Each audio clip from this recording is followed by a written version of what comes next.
Hi everyone, today's amplifier is a Peavey Classic 30 and I'm going to tell you exactly why and how it is awesome after that song.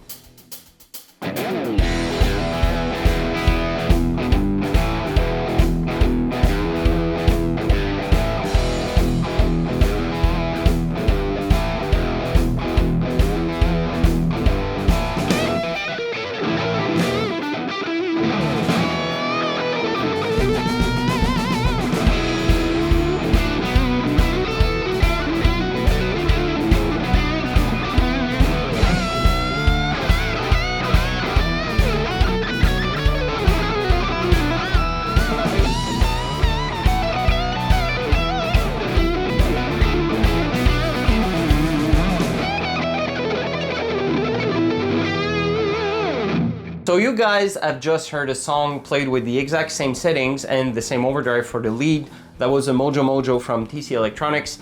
And it was played with my my Charvel with humbuckers and my Strat with single coils. And by the way, I had to change because it's really hot today. It's over 30 Celsius. And now what we're gonna see, first of all, we're going to play through the normal channel, which is the clean on that amplifier. And then afterwards, we're going to use the boost, because there's a boost. And we're going to play also on the other channel, which is the lead channel, let's say. And well, we're going to try clean, crunch, metal, of course, my Strat. And we're going to compare several things, and all the talking is gonna be at the end. See ya. Something to know about this amplifier, the clean channel and the lead channel, they both share, the boost, but the volume jump is pretty rough. So to match the normal volume, the clean, you have to put a lot more here. So let's see, this is the clean channel. And if we go on the lead channel,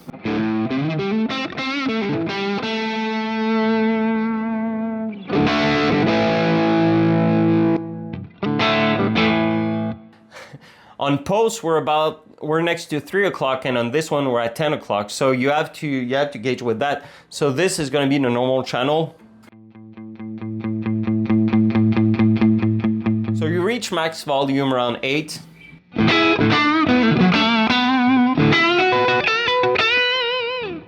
And on the other one, well, if you go beyond, it's just, you know, a power tube distortion.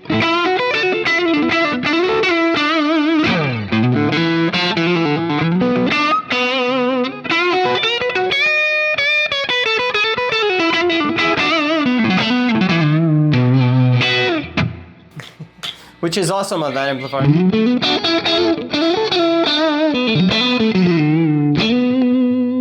And then if we go on the lead channel,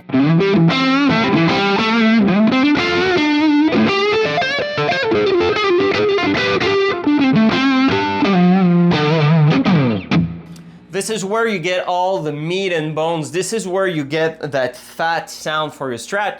And right now we're going to put everything at noon just so you can see the difference. So we're right now on the lead channel. We are really high, sorry, in volume. So let's put it back, you know, this way.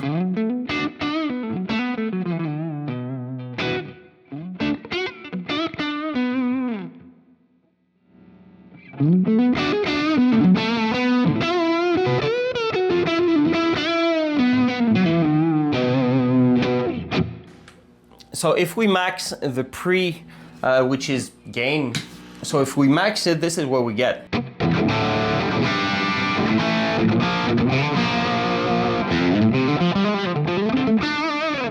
We add a bit of verb in there.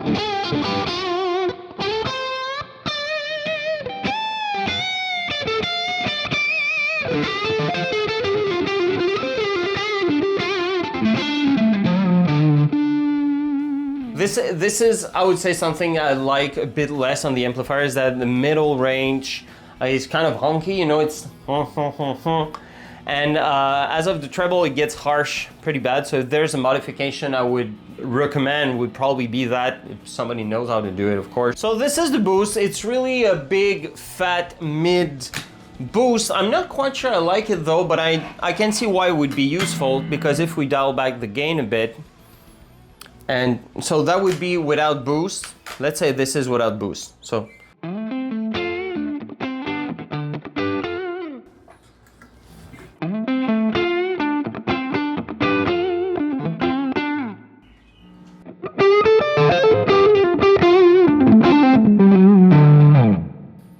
without.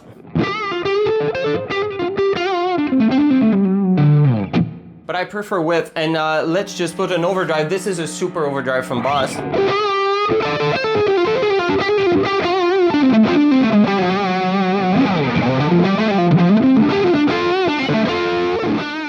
Of course, we want to know if it middles. So now, how the amplifier sounds with my Charvel.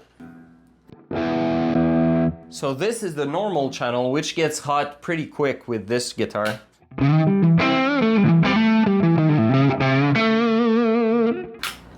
So now for the middle part, I'm just going to put everything back.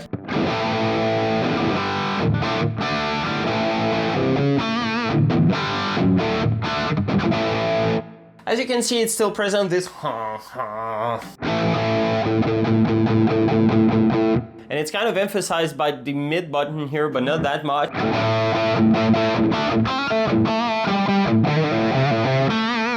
I kind of would have liked this button to do more on that. It's even more pronounced here.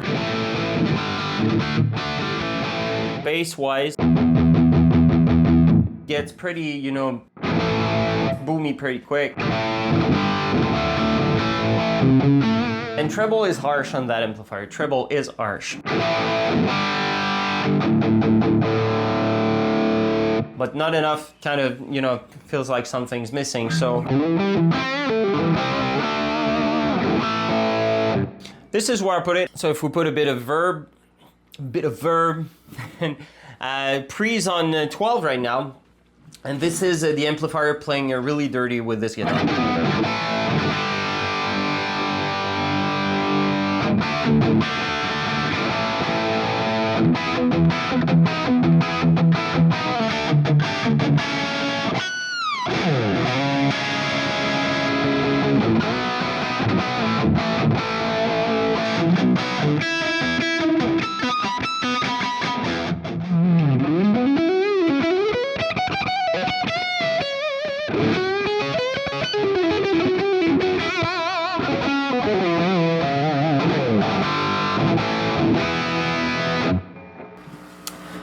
Now let's dial back the pre-gain a bit, and we're going with the super overdrive.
Now, something I wanted to try with this amplifier for a long time, and we're gonna do it right now. Basically, the way Mark amplifiers work for Mesa Boogie is that there's a lot of mids. You tweak the sound before, so you kind of fake an overdrive, or you literally create one within the amps preamp section. And then afterwards, at the end, now with the graphic EQ, you scoop back the mids, which were very, very defined and present. And why I'm telling you that right now is that we're going to, you know, try something with that amplifier. Let's extend the possibilities here.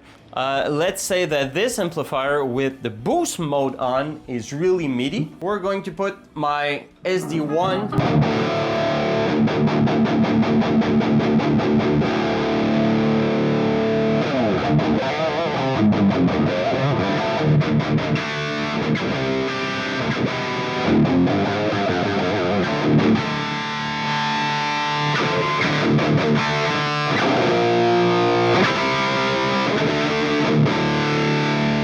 This amplifier is by far one of the sleeper amplifiers that you can get. This is a made in USA one. From what I've read, try to pick one because the build quality is supposed to be better. However, I've been told by text that these Peaveys are quite gimmicky inside. The way the motherboards are placed together makes them hard to work on. For the price, these amplifiers are pretty common, so you can find other ones.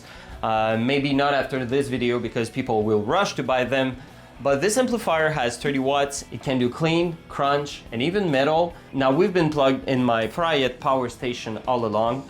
This is an attenuator. This is why this amplifier is connected to my computer via this. To be honest with you, when this is bypassed, the clean volume on this amplifier really jumps from nothing to really high pretty quick. But for gigs, for whatever you might need this amplifier to do when you're playing with other musicians, it does way more than one could imagine. I'm really happy that it's my amplifier and that it's a cheap option, and it's pretty cool to know that it's a sleeper amp. This could get you through a normal gig with a band with a loud drummer, as well as being a practice amp. You know, with pedals and everything, this amplifier is pretty cool. So I hope you guys liked it. Tell me if you like the new format, because I'm trying to explain and show you a little more consistency. And of course, if you have some suggestions, please do them in the comments below. It's gonna be my pleasure to listen and answer to all of you guys. See you soon.